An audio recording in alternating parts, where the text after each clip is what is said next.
আচ্ছা, প্রতিদিন সকালে ঘুম থেকে উঠেই কি আপনি নিজেকে বলেন, আজই শেষ, আর একটাও সিগারেট নয়? কিন্তু কয়েক ঘন্টা পরেই আবার হাত চলে যায় সিগারেটের দিকে। তখন হয়তো আপনার নিজেরই মনে হয় যে আপনার ইচ্ছাশক্তি দুর্বল। একটু থামুন। সত্যিটা হলো, এটা শুধু ইচ্ছাশক্তির সমস্যা নয়। নিকোটিন আপনার মস্তিষ্কে এমন একটি অ্যাডিকশন লুপ তৈরি করে, যার কারণে বারবার ছাড়তে গিয়েও অনেক মানুষ ব্যর্থ হয়। তবে সুখবর হলো, সঠিক কৌশল জানলে এই চক্র ভাঙা সম্ভব। কিছুদিন আগে ধূমপান সম্পর্কিত একটি বাস্তব ঘটনা সম্পর্কে জানতে পেরেছিলাম। প্রায় ২০ বছর ধরে ধূমপান করা একজন ব্যক্তি এতটাই অসুস্থ হয়ে পড়েছিলেন যে কয়েকটি কথা বললেও হাঁপিয়ে উঠছিলেন। পরে তার সিওপিডি ধরা পড়ে। তার একটি কথাই আমাকে ভাবিয়েছিল, অনেকবার চেষ্টা করেছি কিন্তু সিগারেট ছাড়তে পারিনি। এই ঘটনাই আমাকে আজকের ভিডিওটি তৈরি করতে অনুপ্রাণিত করেছে। একবার নিজেকে প্রশ্ন করুন, আপনি কার জন্য সুস্থ থাকতে চান? নিজের জন্য, নাকি আপনার বাবা-মা, জীবনসঙ্গী বা সন্তান কিংবা প্রিয় মানুষগুলোর জন্য? কমেন্টে শুধু সেই মানুষটির নাম লিখে জানান। হয়তো আজকের এই ছোট প্রতিজ্ঞাই হবে আপনার নতুন জীবনের প্রথম পদক্ষেপ। এবার চলুন জেনে নেওয়া যাক ধূমপান ছাড়তে সাহায্য করতে পারে এমন ৬টি বৈজ্ঞানিক কৌশল। ১. নিজের ট্রিগার চিনুন। চা খাওয়ার সময়, খাওয়ার পর, বন্ধুদের আড্ডায় বা মানসিক চাপের সময় যদি সিগারেটের ইচ্ছা বেশি হয়, তাহলে বুঝবেন এগুলোই আপনার ট্রিগার। প্রথম কয়েক সপ্তাহ এই পরিস্থিতিগুলো যতটা সম্ভব এড়িয়ে চলুন। ২. রিপ্লেস করুন।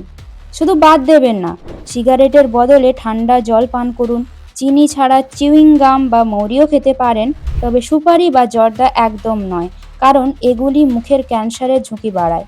ভিডিওটি যদি আপনার উপকারী মনে হয় তবে এই পেজটি ফলো করতে পারেন। আমরা নিয়মিত বিজ্ঞানভিত্তিক স্বাস্থ্য এবং পুষ্টির তথ্য সহজ ভাষায় শেয়ার করি। ৩. ৫ মিনিট রুল। সিগারেটের তীব্র ইচ্ছা সাধারণত কয়েক মিনিটের মধ্যেই কমে যায়। তাই নিজেকে বলুন, এখনই নয়, ৫ মিনিট পর সিদ্ধান্ত নেব। দেখবেন অনেক ক্ষেত্রে সেই প্রবল ইচ্ছা নিজে থেকেই কমে গেছে। ৪. পরিবার ও বন্ধুদের জানিয়ে দিন। তাদের বলুন যে আপনি ধূমপান ছাড়ার সিদ্ধান্ত নিয়েছেন। এতে তাদের সমর্থন পাবেন এবং নিজের কাছেও একটি দায়বদ্ধতা তৈরি হবে। ৫. প্রথম কয়েকদিন অস্বস্তিতে ভয় পাবেন না। মাথা ভার লাগা, খিটখিটে মেজাজ, অস্থিরতা হতে পারে। এগুলো অনেকের ক্ষেত্রে নিকোটিন ছাড়ার স্বাভাবিক লক্ষণ এবং সাধারণত ধীরে ধীরে কমে যায়। ৬. শুধু আর একটা, এই ফাঁদে পড়বেন না। যখন খুব ইচ্ছা হবে তখন ৪-৪-৪ শ্বাস-প্রশ্বাসের অনুশীলন করুন। ৪ সেকেন্ড শ্বাস নিন, ৪ সেকেন্ড ধরে রাখুন, ৪ সেকেন্ড ধীরে ধীরে ছেড়ে দিন। এটি অনেকের ক্ষেত্রে ক্র্যাভিং কমাতে সাহায্য করতে পারে। প্রয়োজনে চিকিৎসকের পরামর্শ অনুযায়ী নিকোটিন রিপ্লেসমেন্ট থেরাপি, যেমন নিকোটিন গাম, ব্যবহার করা যেতে পারে। নিজের ইচ্ছামতো কিন্তু দীর্ঘদিন ব্যবহার করবেন না। মনে রাখবেন, ধূমপান ছাড়া মানে শুধু একটি খারাপ অভ্যাস ত্যাগ করা নয়, বরং নিজের জীবনকে আবার নিজের নিয়ন্ত্রণে ফিরিয়ে আনা। হয়তো এই মুহূর্তে আপনার হাতে একটি সিগারেট আছে, কিন্তু কয়েক বছর পর আপনার সন্তান, আপনার পরিবার বা আপনার প্রিয় মানুষটি চাইবে আপনার হাতটা শক্ত করে ধরে রাখতে, সিগারেটটা নয়।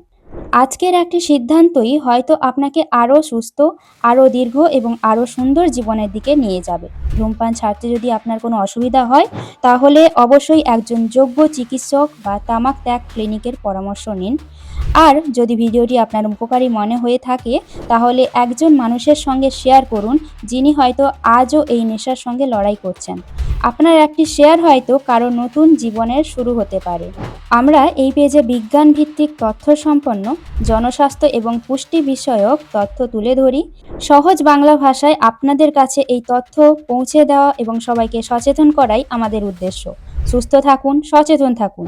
আবার দেখা হবে পরবর্তী ভিডিওতে। ধন্যবাদ।